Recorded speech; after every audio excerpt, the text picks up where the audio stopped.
பக்தர்கள் குடிகள் அனைவருக்கும் என்னுடைய மனமார்ந்த வணக்கங்களும் வாழ்த்துக்களும் சொல்லி ஆரம்பிக்கிறேன்.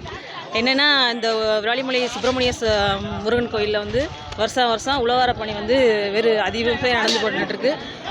இந்த உழவார பணியில் பல மாநிலங்களிலிருந்தும் பல மாவட்டங்களிலிருந்தும் ஆர்வத்தோடவும் தன்னார்வத்தோடவும் சிறப்பாக வேலை செய்யணும்னு இங்கே நிறைய பேர் வந்திருக்காங்க. அவங்களையும் நான் பாராட்டுறேன். இது போன்ற இளைஞர்களும் பெரியவர்களும் இந்த உழவார பணிக்கு வந்து வருஷம் வந்து ஆதரவு தெரிவித்து இந்த உழவார பணியை சிறப்பாக நடத்தி முடித்து நம்ம சுப்பிரமணிய சுவாமி கோயிலை வந்து சுத்தமாக வச்சுக்கணும்னு என்னோட ஆசை, வேண்டுகோள். நன்றி. தகவல்களை மேலும் நீங்கள் தெரிஞ்சுக்க நம்ம ஊர் விராலிமலை சேனலை ஃபாலோ பண்ணிக்கோங்க. யூடியூப்பில் சப்ஸ்கிரைப் பண்ணிக்கோங்க.